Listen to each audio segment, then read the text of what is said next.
Ini bukan soal benci individu, ini soal menjaga kesucian bersama yang jadi ciri bangsa ini. Dan bangsa yang kehilangan rasa malu tinggal tunggu azab, entah dalam bentuk bencana atau kehancuran moral total. Penggerebekan pesta seks gay di Bogor bukan sekedar berita kriminal. Ini alarm. Ya, ini alarm penyakit moral yang sedang beranak pinak.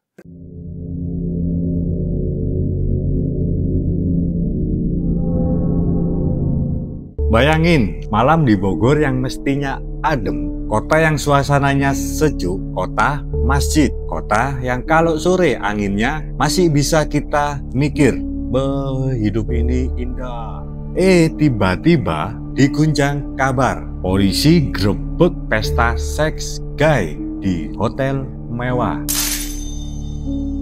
Puluhan pria setengah telanjang panik. Barang bukti kondom berserakan kayak kacang goreng. Dan obat anti HIV berjejer kayak suplemen fitness. Plus minuman keras sebagai bumbu.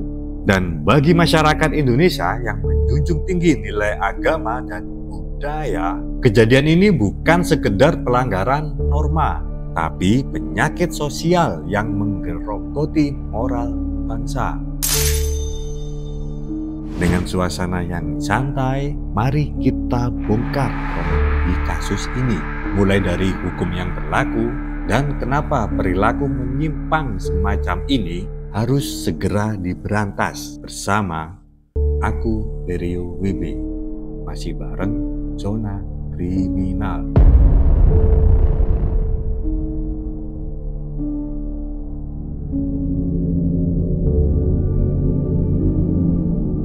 Kita nggak lagi bahas nongkrong receh, bos. Ini bukan sekedar kumpul komunitas. Ini pesta bejat, terang-terangan.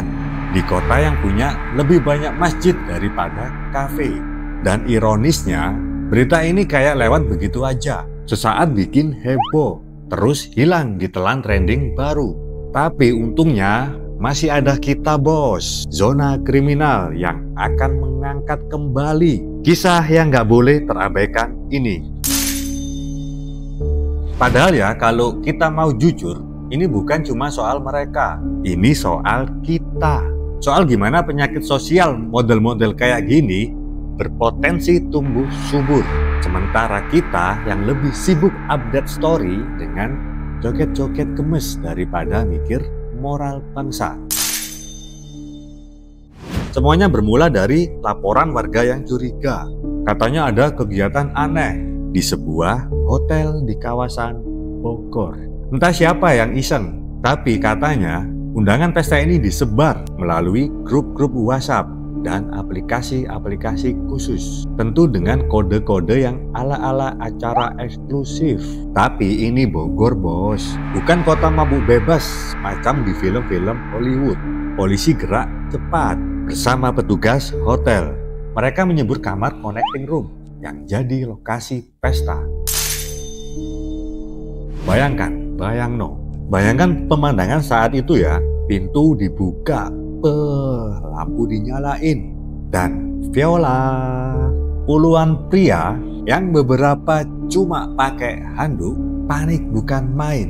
Ada yang buru-buru nutupin badan, ada yang cuma bisa melongo karena sorot lampu polisi.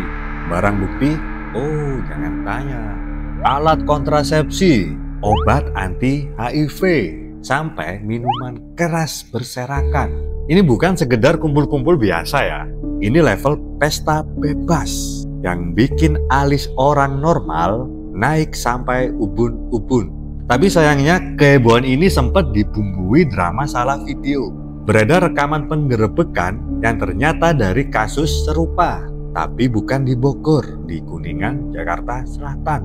Februari lalu, warganet langsung heboh. Ini Bogor apa Jakarta sih? Tapi akhirnya Kapolsek Setiabudi buru-buru klarifikasi. Video itu memang video lama, tapi penggerebekan di Bogor beneran terjadi. Ya Tuhan, di zaman medsos ini kebenaran sama cepatnya dengan hoax. Dan yang lebih nyata lagi, moral yang makin keropos, tapi masih kita anggap urusan pribadi mereka.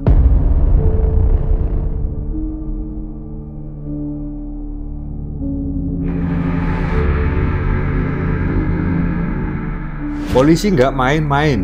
Puluhan pria dibawa ke kantor. Barang bukti dikumpulin. Panitia diperiksa, diduga dalang dibalik acara kebebasan yang lebih cocok dibilang acara melawan fitrah.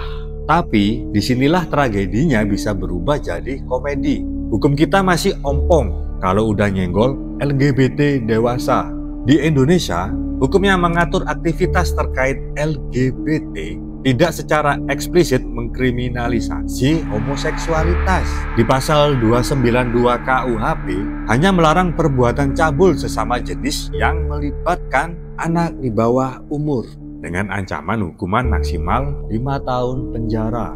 Tapi kalau udah masuk ranah publik seperti pesta seks ini, polisi punya senjata menggunakan Undang-Undang Nomor 44 Tahun 2008 tentang pornografi. Khususnya pada pasal 7, ada hukuman pidana bagi yang mendanai atau memfasilitasi pornografi. Dan pasal 36, larangan mempertontonkan pornografi di muka umum. Serta pasal 296 KUHP yang mengatur tindak pidana mempermudah atau menyebabkan perbuatan cabul. Ancaman hukuman untuk pasal-pasal ini bisa mencapai 15 tahun penjara. Balik lagi ke Bogor. Polisi udah grebek. Oke, panitia ditangkap kan ya. Tapi apakah cukup? Belum, nggak cukup. Kalau bisa, peserta nggak boleh cuma dites HIV aja, lalu pulang. Di sini hukum harus lebih tegas lagi, lebih ketat lagi. Kita ambil contoh di Aceh. Ini seru ini kalau kejadian ini berlangsung di Aceh. Mungkin mereka udah kena cambuk karena hukum syariat. Bayangin bos, dipecuti kau, dipecuti. Tapi ya ini di Bogor masalahnya, masih menganut hukum nasional.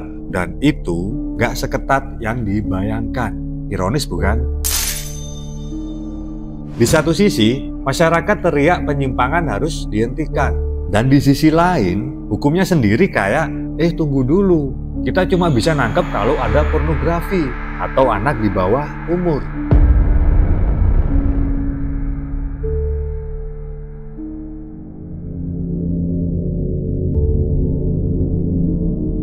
Sekarang kita masuk ke inti masalah. Kenapa sih kasus kayak gini bikin orang Indonesia naik darah? Oh ya jelas bos, pasti itu. Nggak mungkin nggak. Jawabannya ada di norma agama dan budaya. Mayoritas penduduk Indonesia, terutama umat Islam ya, melihat homoseksualitas sebagai dosa besar.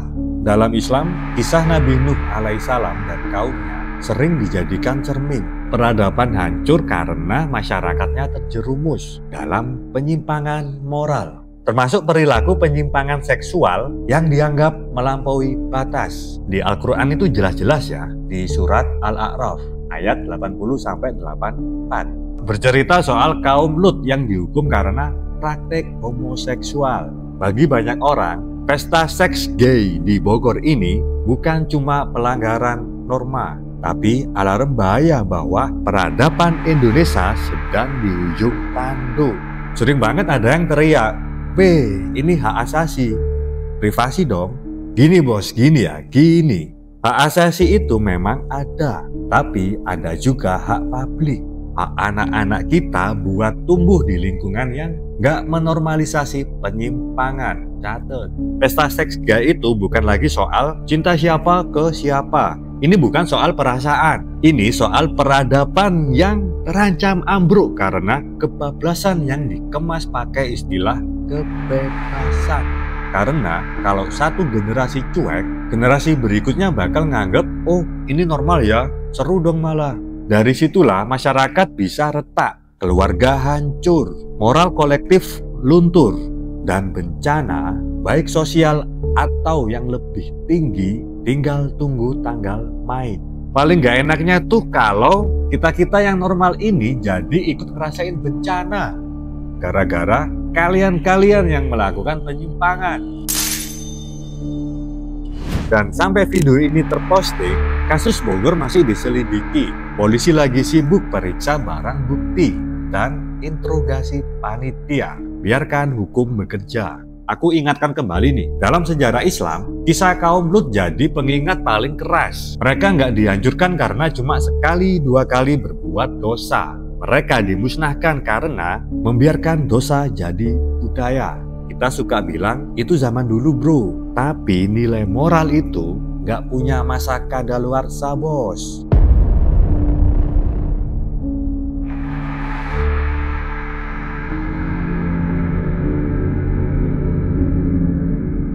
Jangan sampai generasi kita cuma jadi penonton sejarah, nonton kota kita rusak pelan-pelan, nonton anak muda kita kehilangan arah, dan nonton nilai agama cuma jadi quote di status sosial media. Sampai akhirnya tinggal reruntuhan dan penyesalan. Norma sosial di Indonesia itu tebal, bahkan di warung kopi masih ada obrolan soal akhlak.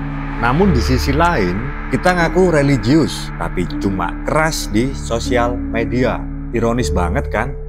Kita gemar nge-share quote-quote Islami, ngetik astagfirullah sambil rebahan. Tapi di lapangan, kita lebih memilih diam.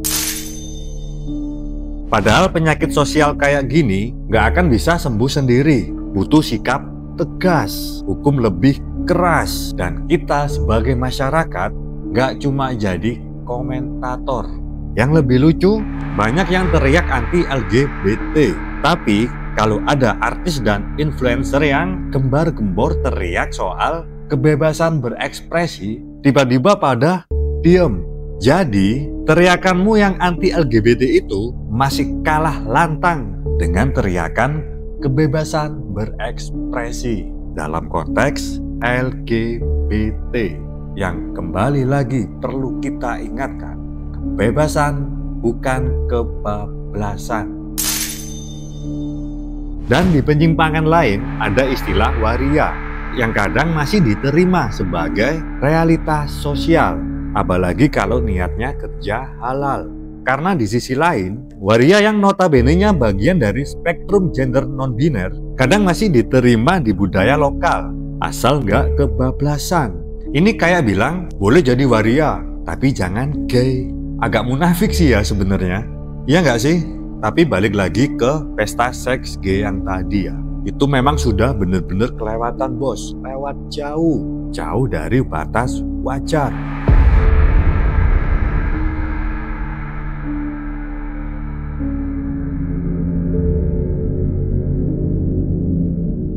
Ini bukan soal benci individu, ini soal menjaga kesucian bersama yang jadi ciri bangsa ini.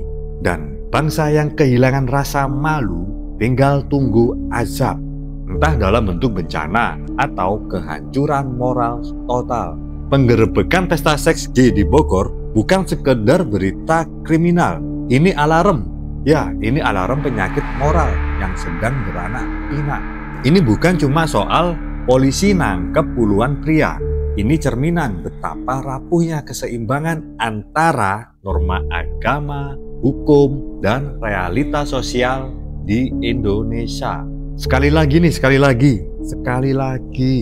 Ini penyimpangan seksual yang harus segera dihentikan sebelum peradaban kita ambruk, seperti kaum Nabi Nuh. Tapi balik lagi ya, kalau cuma sekedar teriak-teriak tanpa solusi, entah itu hukum yang jelas atau pendekatan yang manusiawi, kita cuma jadi penutup telinga di tengah badai.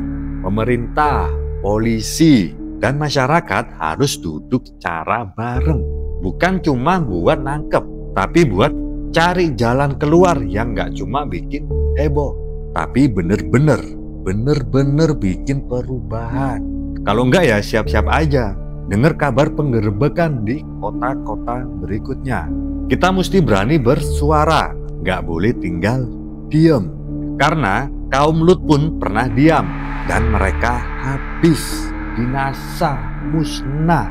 Nggak cuma dalam berita, tapi dalam sejarah. Dan kita tentunya nggak mau kan ada di bab selanjutnya sebagai peradaban yang runtuh karena pura-pura nggak lihat, pura-pura diem. Aku Berio bersama Zona Kriminal.